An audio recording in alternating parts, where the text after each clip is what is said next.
Shalom. First and foremost, I'd like to give all praise, honor, and glory to Yahweh, Bahashem, Yahushai, which are the true names of the Heavenly Father and of His Son, who the world ignorantly calls Jesus Christ, who is a so-called black man.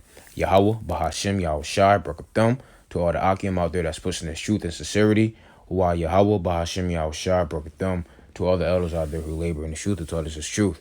All right, this is a video dealing with after reading Isaiah 66, verses 16 and 17, which reads, "For with fire and with sword the Lord Yahweh will execute judgment on all people, and many will be those slain by the Lord. Those who consecrate and purify themselves to go into the gardens, following one who is among those who eat the flesh of pigs, rats, and other unclean things, they will meet their end together with the one they follow, declares the Lord." King James reads, "For by fire and by his sword will the Lord plead with all flesh, and the slain of the Lord shall be many. They that sanctify themselves and purify themselves in the gardens behind one tree in the midst, eating swine's flesh, and the abomination and the mouse shall be consumed together, saith the Lord." So now, after reading this, why do Christians still eat pork? And yeah, why do Christians still eat pork after reading this? Should you still be eating pork? Isaiah the 66th chapter has not been fulfilled.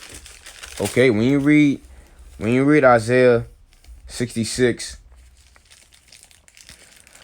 or when you read the verses 16 on down, it has not been fulfilled, man. It has not been fulfilled yet. This is future prophecy. Okay, and what has the Lord said about the prophets? Well, first and foremost, let's get this. This is Matthew. Christianity, you're on trial, man. Everybody is about to realize that Christianity is a piece of garbage, man, that needs to be thrown in a garbage can. But he answered and said, "It is written, man shall not live by bread alone, but by every word that proceedeth out of the mouth of the Most High." So whatever God said, every word that God said, we are not supposed to do. Period, bro. All right. Now, in our case, there is certain things that we are limited because, we're in this captivity. All right. Certain things that Esau do that we, and we slip up by mistake because of the design of this society. We do the best that we can, but things that we can do, things that we can avoid, we must do. Like eating pork. We can avoid eating pork now if it just so happens that a pork product is in the food, brothers got to be diligent to take a look at what you're eating, man. All right. But anyway, let's see what the Lord said out of his mouth. All right. Leviticus 11:1. "And the Lord Yahweh spake unto Moses and to Aaron, saying unto them," verse 7, "And the swine, though he divide the hoof and be cloven footed, yea, he cheweth not the cud, he is unclean unto you. Of their flesh shall ye not eat, and their carcass shall ye not touch. They are unclean to you." Matthew 4:4. What did so-called Jesus Christ say, man? What did he say? Let me try to get the red letter. Can I get the red letter here? Hold on. I want to get the red letter. Let's see. All right, I can't get the. Okay, here we go. Right here, red letter. Matthew 4:4. "But he answered and said," so this is written in red. So then who's speaking? Yahushai, so-called Jesus Christ. So-called Jesus Christ is speaking. "It is written, man shall not live by bread alone, but by every word that proceeds out of the mouth of the Most High." And what word proceeded out of God? "Though though pig, even though it's cloven footed, but it cheweth not the cud, and it divide not the hoof, it is unclean unto you. Ye should not eat their flesh." Period. Okay. But here we go right here. Why do Christians still eat pigs after reading Isaiah 66? And just look at what this person says. Oh my goodness. All right, here we go right here. Jesus addressed the issue in Mark chapter 7. The whole chapter is on clean and unclean, but for space I will only print verse 18 through 23. Now, I already know what he's about to say. No matter of fact, let me just keep reading. It says, all right, so this is Mark chapter 7, verses 18 and 23. It says, the common Christian theology is that the kosher laws and other ceremonial laws has been completely fulfilled. As Hebrews 10:1 say, the law is only a shadow of the good things that are coming, not the realities themselves. It says, we are no longer under such laws because they have been fulfilled by Christ. Oh, really? The reality has come. Why focus on the shadow? All foods are clean. Eating pork does not pollute the soul. It is okay. It is evil thought, sexual immorality, theft, etc. that pollutes the soul. Think nothing of eating pork. Rather dwell on loving your neighbor, honoring your parents, helping those in need, live in purity. Live in purity, right? So if you're living a pure life, you wouldn't eat pork because it's unclean. Save the Lord. Okay, but their argument is, okay, Mark 7, which we're going to get into it. We're going to get into Mark 7 or Matthew 15 and read it in context. We're going to read it in context. That's what we're going to do. Because you Christians love talking about context. But look at this Christian. He posted Mark 7, just verses 18 to 23. He didn't post the whole thing. All right. But you got to read the whole thing. The whole thing, man. Okay, in this case, we gotta read Matthew 15 in context. All right, and it's not even really the whole thing. Really, it's just it's just a portion of that chapter. But we're not under such laws. Let's see. There's a point that I wanted to attack.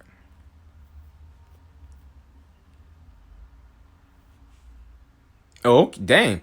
Somebody cut him. Somebody cut him already. This obviously has to be Israelite.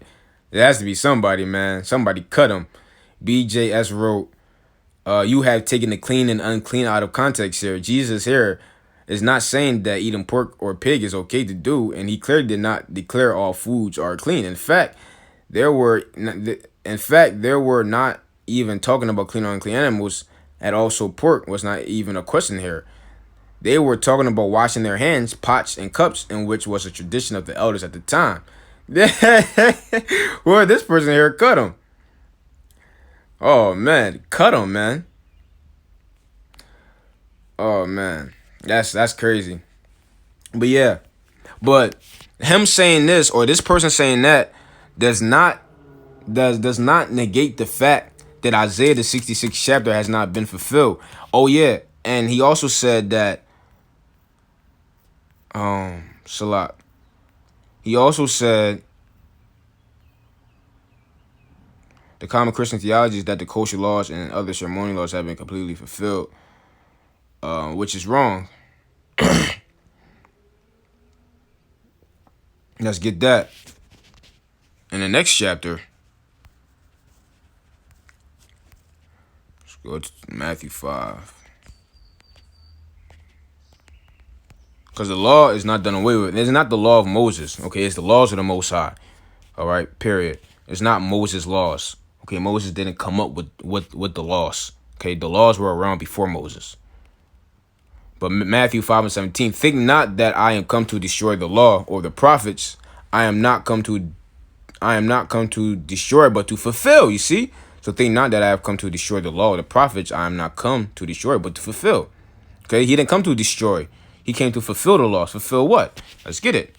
Acts 3:18. What did he come to fulfill? So those things which the Most High before had showed by the mouth of all his prophets, that Christ or the Messiah should suffer, he hath so fulfilled. So the suffering, like Isaiah 53, 2 Samuel the 7th chapter, so on and so forth, had the Messiah fulfilled. Him dying, all right? Him dying, him suffering persecution. That's what he fulfilled, okay? Because Yahweh Shai didn't come and fulfill everything yet. Or so-called Jesus Christ didn't come and fulfill everything. If he did, the kingdom would be here. All right? So it says, for verily I say unto you, till heaven and earth pass, will one jot or one tittle shall in no wise pass from the law to all be fulfilled. So everything has not been fulfilled yet. And there won't be eating pork in the kingdom of heaven. Okay? So, with that being said, according to Isaiah, the 66th chapter, God is going to come back and kill people, or Christ, so-called Jesus Christ, okay, because this would be a Christophany, all right, okay, because the Lord isn't going to come off his throne to do it, okay, the Lord is not going to come off his throne to do it. He's going to send his son back, Yahweh Shai. So it says, they that, actually verse 66, verse 16, for by fire and by his sword will the Lord plead with all flesh, and the slain of the Lord shall be many. They that sanctify themselves and purify themselves in the gardens behind one tree in the midst, eating swine's flesh, and the abomination in the mouth shall be consumed together, saith the Lord. Out of curiosity, just want to see what a different version says. Let's see. It says, the Lord will punish the world by fire and by his sword. He will judge the earth, and many will be killed by him. Those who consecrate and purify themselves in the garden, in the sacred garden, with its idols in the center, feasting on pork and rats and other detestable meats, will come to a terrible end. Well, I mean, it doesn't get much more clear than that.